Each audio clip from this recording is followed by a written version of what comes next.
Mon grand maître bien-aimé, j'ai longtemps hésité à venir vous voir, à vous entretenir des troubles qui me taraudaient l'esprit et le corps. Vous m'avez reçu en grande amitié, vous avez entendu mes plaintes, et j'avais compris qu'au-delà de ces manifestations de désir désordonné, de ces troubles que je déployais devant vous, c'était aussi l'intérêt immense que je porte à la résolution psychique des problèmes de l'âme humaine.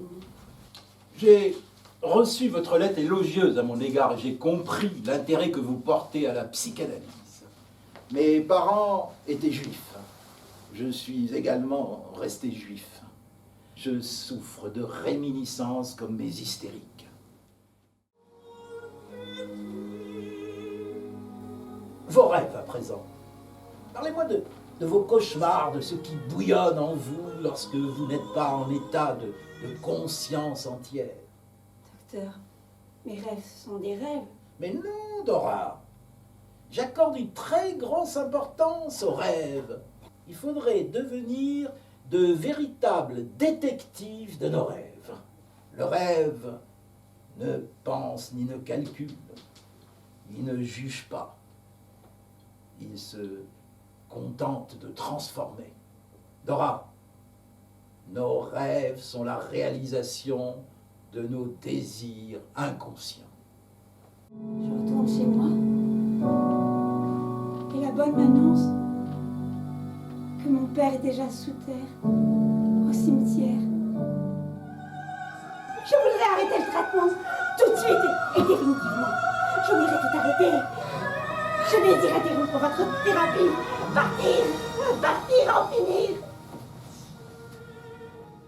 C'était à l'automne 1892. Un ami me parla d'une jeune fille qui, depuis plus de 2 ans, souffrait de douleurs dans les jambes et marchait avec grande gêne. Quels sont les événements qui auraient été marquants ou qui ont suscité des réactions de votre part ou qui ont provoqué des troubles? Mais docteur, laissez-moi vous parler de mes sœurs. Je ne peux vous parler de ma jambe sans vous faire le récit des circonstances encore plus graves qui allaient attrister toute notre famille. Juste un mot avant, Elisabeth.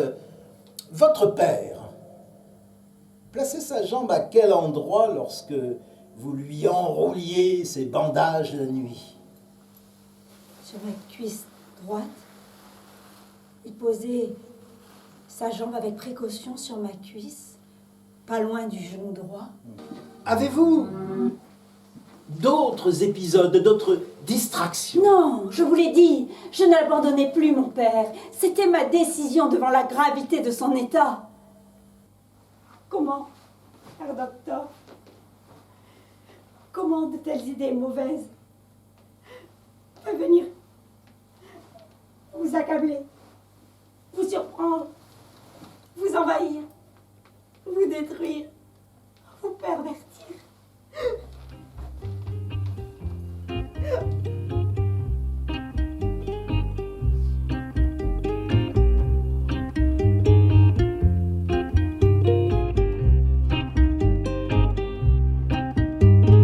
Depuis si longtemps, tu attends ce qui ne vient jamais.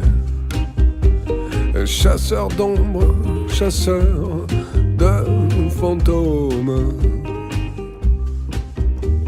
Ce que tu as sous la main, tu le prends. Ce que tu veux vivre, vis-le.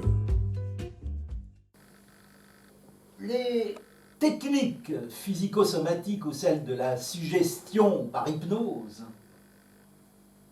ne me paraissaient plus efficientes. Pour moi, elles n'agissaient plus au cœur des traumas et des affections sexuelles infantiles. L'arrivée au stade le plus haut du plaisir demeure difficile. Cette activité m'apparaît anxieuse, exténuante. Oh, la sensibilité pendant le rapport est là, présente, à la place de la froideur complète d'autrefois. Mais tout le processus agit lentement et montre qu'une autre inhibition est elle aussi présente. Mon collègue Breuer était invité à se taire et laisser exprimer ses patients par la parole. C'est ainsi qu'est née la psychanalyse et sa technique de talking cue. Ces femmes, elles vous ont aidé à trouver cette position neutre du thérapeute qui écoute. Oui. Oui, en m'intimant l'ordre de me taire et de les écouter, c'est comme ça que ça se passait. Restez tranquille. Non, ne dites rien. Ne me touchez pas. N'interrompez pas sans cesse. Et laissez-moi raconter ce que j'ai à dire.